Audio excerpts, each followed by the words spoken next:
Welcome.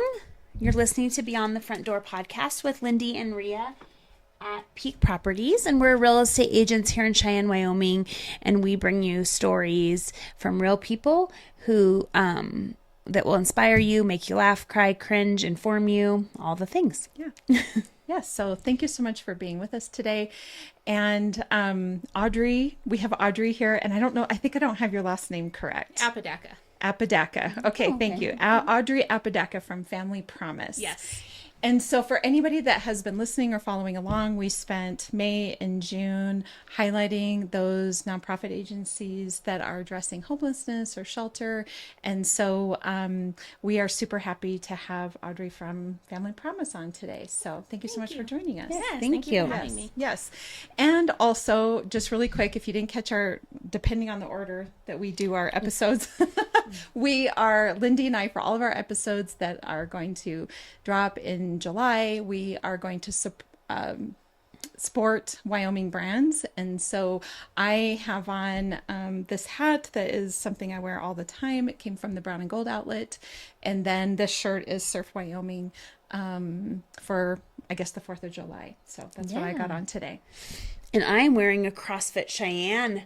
Very nice. I'm representing and it's fun because a lot of the Wyoming brands are, local. They'll bring in something Wyoming, and this is Cheyenne, and it has the bison. Buffalo. Yeah, bison. So yeah, it's just fun. We're kind of buffalo today. Yeah, we are. So anyway, thank you, Audrey, for being on. Yes. And if you could just start and tell us a little bit about yourself, how long you've been here, your family, where you came from, that sort of thing. Okay. So I'm born and raised here in Cheyenne. Okay. I have one daughter. She just turned 20. She graduated high school in 22, LCCC in 23, and now she's at cosmetology school. So, yeah. So do you have an empty nest then, or she's still at home? Yeah, she's Good still for at you. home. Yeah. Good for you. Yeah. Gives you a little more time before you Yeah. gotta let go, right? Yeah. So, I actually started helping people many years back when my daughter was actually 1. I started as a CNA. So I was a young mom, was trying to go to school. That didn't work out.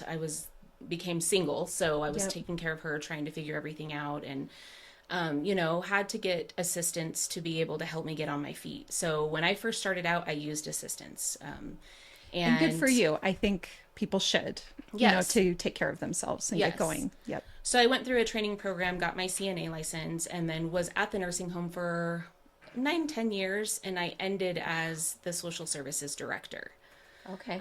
So pretty much went in as the assistant and then taught myself how to do everything to manage the department because we were going through so many directors.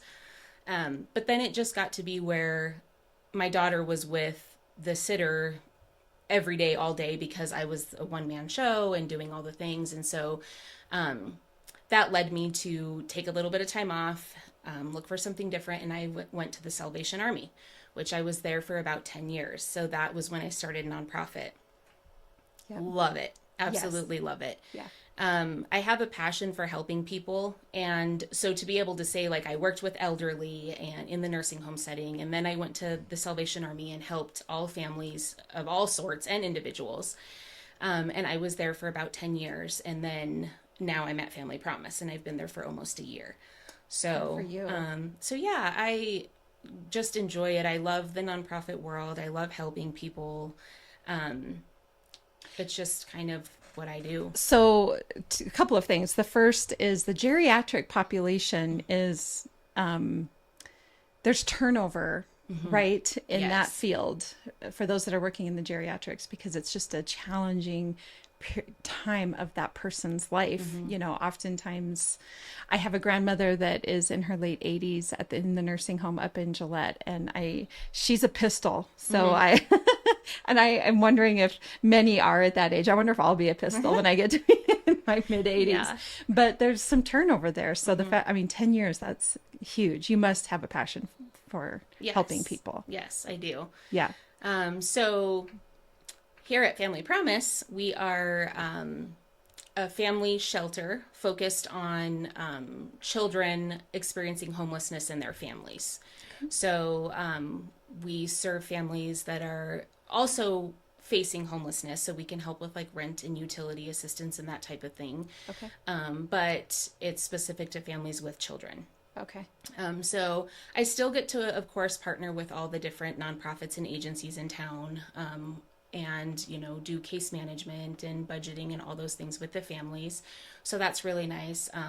But I came with a lot of, you know, partnerships already, so that helped me. Sure. And yeah, so it's nice to just be able to help families in need. And I do serve as a board member for Habitat for Humanity. We just had Dan on. Yeah, yeah, you did. Yeah. Okay, good. And actually, I'm a Habitat homeowner. So Oh, you are awesome. Yeah, Okay. wonderful. Okay. So my ultimate goal is to be able to assist a family who is, you know, either homeless starting out or renting, and get them through the whole process of becoming a homeowner. I think that would be really awesome. So yeah. And because I have that background, you know, sometimes it's easier for me to talk with families when I explain, like, I've been where you're at. You know, as a child, we experienced situations where we had to stay with family. So I know what it's like, you know, and so it does help, I think, for anybody going through something hard. It does help to partner or to talk to somebody that's been down that road too and kind of has seen it through to the other side. yes. I would agree. Yeah. So yeah. That's really wonderful. So we had Jody from the Wyoming Nonprofit Network on here too, and we just had that conversation about the importance of nonprofits, you know, helping people, and it's important that we have it because somebody has to be providing those services. And the great thing is we as a community get to choose, you know, you get to donate, you get to give, you get to volunteer in those organizations, and you have a choice as to where you want that to go. And we have such a diverse people that there's enough nonprofit programs for everybody. Yes. Whether you care about animals or you care about children or you care, you know, whatever it is, you can give. Yep. So how do families get referred to you? Like, how does that work? Other agencies refer.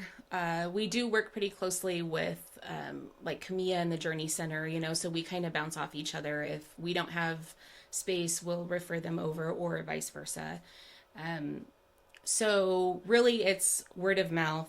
We do have a Facebook page, so a lot of times I'll see individuals on like the community page saying, hey, this is the situation. People will refer them over to me, or I'll just get on and say, you know, you could reach out to us. We're willing to help.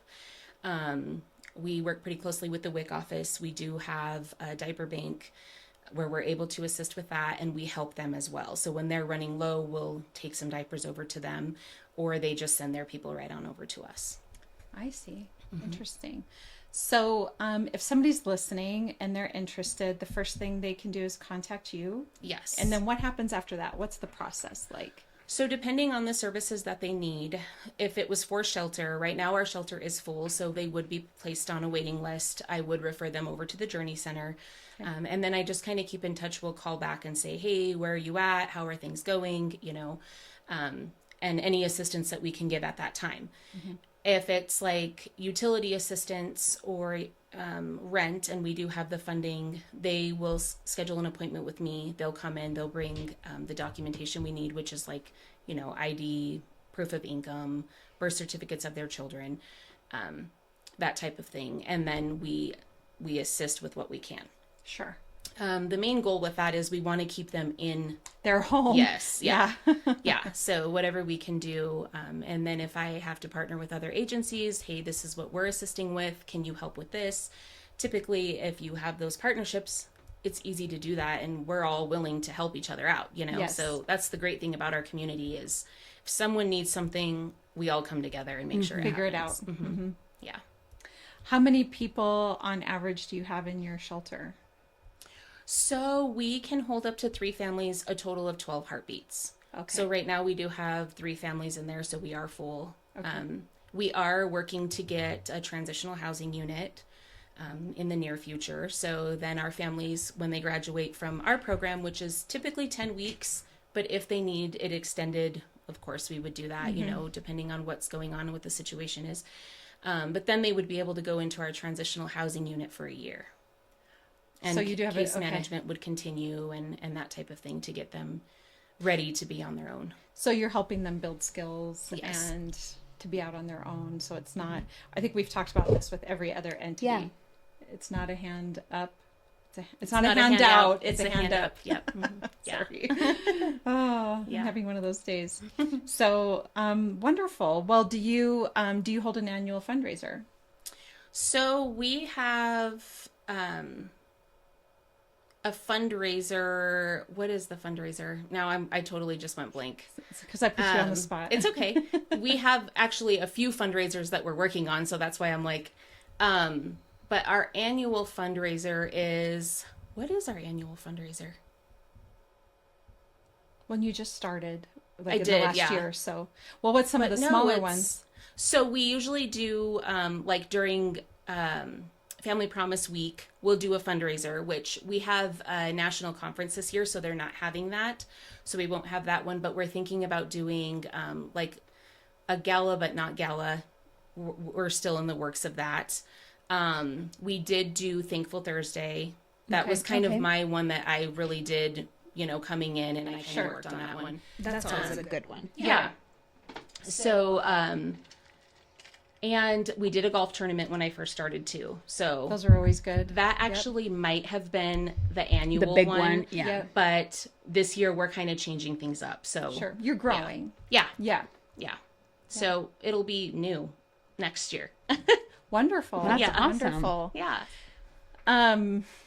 Well, I think Lindy and I have both really enjoyed listening to all the programs and what you're doing to help families not be homeless. Because I do think sometimes people see homeless on the streets and think that nothing is happening or that nothing is getting done.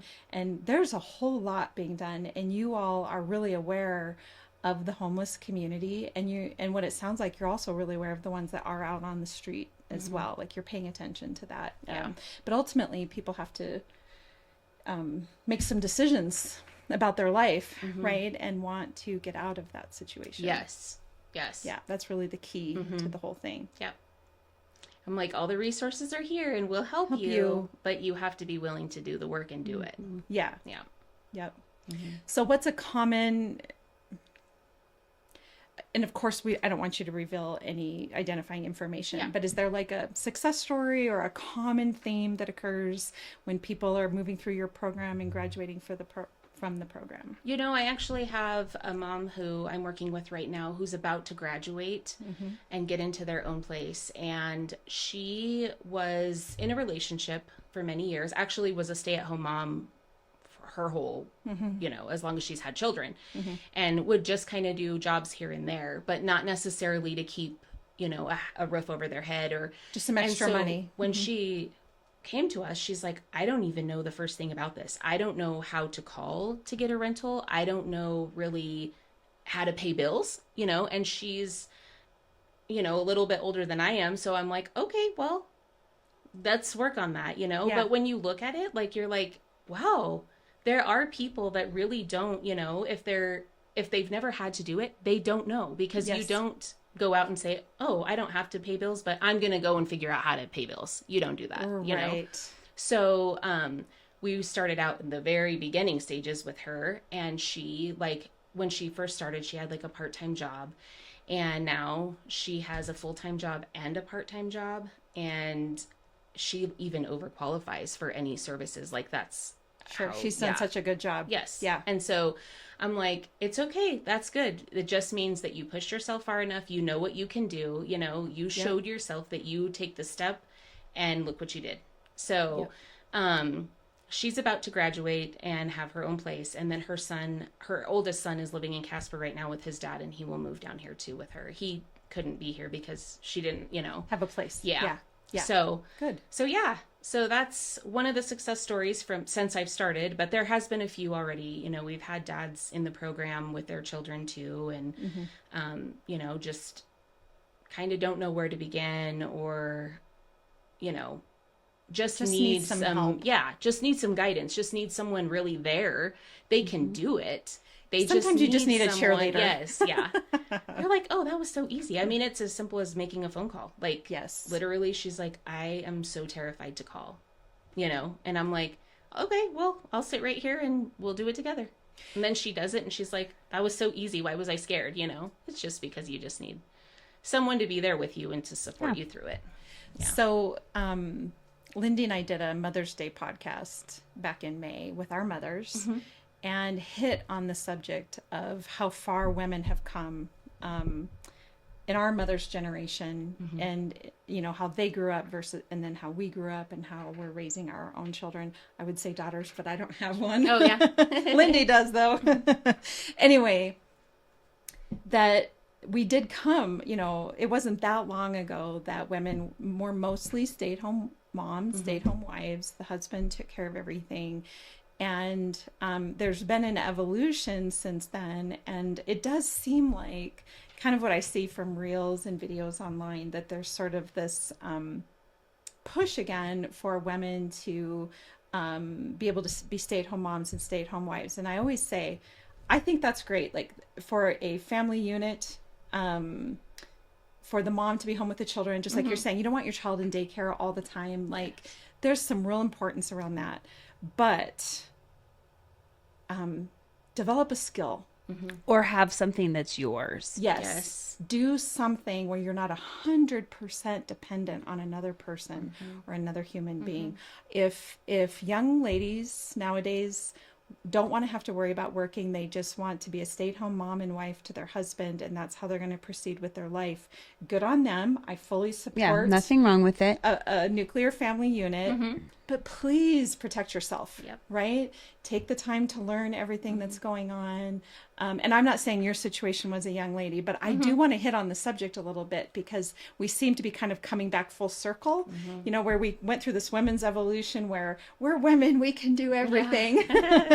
and then at some point we're like, well, maybe we don't want to do quite everything. And then they're like, no, I just want to stay home. But you also don't, you want to have an out. You don't want to be like, so dependent on someone else that if you don't like your situation, you can't leave it because absolutely. I say that all the time. Like, it is great if you have that option. Yes. But make sure you are set up to where if that's not what you want anymore or whatever, you can, you know, choose to, I'm done with this, you know, or Well, even you saying that you got your CNA, that's a great, they're always looking for CNAs. The medical field is in constant need of CNAs. It's a great, it's a quick certification. What is it, like a month or two to kind of go through, get going, get your feet wet, start to become independent. That's a great example of, you don't necessarily need to, I think sometimes we overthink things and think, oh my gosh, to make enough money, I'm going to have to get a 2-year degree or a 4-year degree or whatever.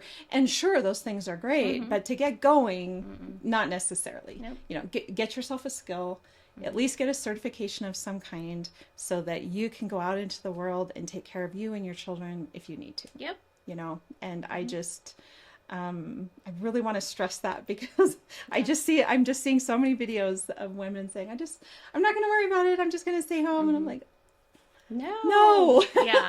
Yes, stay home, but develop the skill, do something so that you can take care of yourself. And bless the mothers and the fathers that are in your program that are working to do just exactly that, you know. And that's the great thing about Cheyenne is we do like to help each other and take care of each other. And so we want that for us, you know. We don't want you to be eternally homeless. We want you to learn the skills and to be able to live in a home. And it is tough here in Cheyenne. I mean, we're realtors. We know the housing market in those lower price ranges. It's tough. But there are apartments. There are things that can be done to get yourself into your own home. So, and just push yourself. Push yourself, and you're capable of way more than you think you are. Oh yeah. Right? So when we talk about jump stories on here, we're often like, sometimes we're meeting with people that, you know, give up their home to pursue a business and they've got a cot in the back room of their business or whatever the case is. Whether you're somebody that's homeless and looking to get into your own home, or you have the big mansion on the hill and you're going to sell it to start a business, those things are hard. Right? Those things are hard. So I would just encourage anybody listening that to not be so hard on yourself if you're in a situation that you didn't think you would be in. You know, life is hard. It's messy. It's all the things, but you're way more capable than you think you are. And what is every jump story person has said? What's their advice to everybody when they come on here? Do you remember? Just do it. Yeah, just do it because they all wish they would have done it 2 to 5 years Don't ago. Don't wait. Don't wait. Yeah. Don't wait. Just get started. Yep.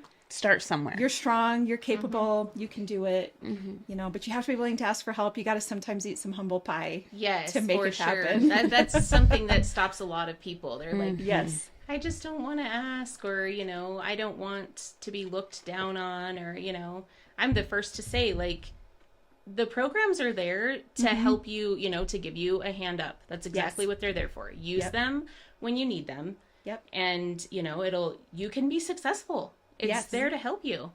I would almost view it like a coaching program, right? Like we've had businesses on here. We had Thatcher when he was with Bison Energy. Not only do all the business owners that come on here, they all receive coaching and they all give coaching, right? So all of them they have some type of mentor that's been down the road of whatever business that they have started. So they receive coaching, but then they also provide coaching to somebody else that wants to be a small business owner. So coaching is occurring at literally every level of life. So it's totally okay. For everything you could imagine. Everything you could imagine. So if you can view it as somebody's coaching me, helping me to make this goal of mine happen, good on you for having the goal. Yes. And good on you for accepting the coaching. Yep. Yep. I completely agree. Yeah. Well, thank you. How does anybody, if they're interested in your program, either for service or to donate, whatever the case is, how do they find you? So we are at familypromiseofcheyenne.org, and we are also on Facebook and Instagram. Wonderful. So so Lindy and I, of course, as you probably already know, since you've listened to at least Dan's, you know what's coming. I've listened to Okay. you. Okay, good. So, what is your favorite thing about Cheyenne? So just like I had mentioned earlier, it's just our community. And when someone is in need, we just come together. There is no question about it, who they are, where they're from. You know, there could just be a random post, I need this or that, or I need help. And everyone's just willing to jump in. They do. It's so awesome. Yes. It is awesome. Yep. Yeah. If you could live anywhere in the world, Purchase real estate. Yeah. Where would it be and why? No, money's no object. Yeah. So you just got to buy real estate somewhere. Where would you pick? You know, I honestly feel like it would be here in Wyoming. Yeah. I always say when I travel outside other places, there's nothing like Wyoming when you're like walking out. This is totally random, but this is what I think of. When you're walking out of like a grocery store or something and the person in front of you just lets the door hit you. Yeah. But when you're in Wyoming, you know you're in Wyoming because that never happens. Yeah. Like, you know, we hold the door. Or you bring people from somewhere else and they're like, everyone's like holding the door. Like, why is everyone so nice? You know, why are they waving at me? Yeah. I feel like, oh, and you're like, I'm locking my doors. We had one person, she just said, why are they acknowledging me? Like, even they just, you know, you in big cities, you walk down the street and you just ignore the people around you. Yeah. They're like, hi. Yeah. Sometimes I'm like, do I know them? Oh, I don't think so. Yeah. I think they're just saying hi. Yeah. Yeah. So, I think if we were to go back through all of our podcasts, just about everybody would choose here in Wyoming or in this region. Yeah. You know, even as a second home, you know, up in the mountains or near the lake or just here in Wyoming. And we talk about this every episode as well. If you live here intentionally. You want to live here. Yeah. Yeah. Yep. And if you happened here accidentally and you don't like it, you're probably moving out. Yeah. I think it's going to be our next, maybe that's our, What? I don't know. We've been trying to think of a new little like slogan, Oh. but I think we need like bumper stickers or something that say Magnets. something about living here intentionally.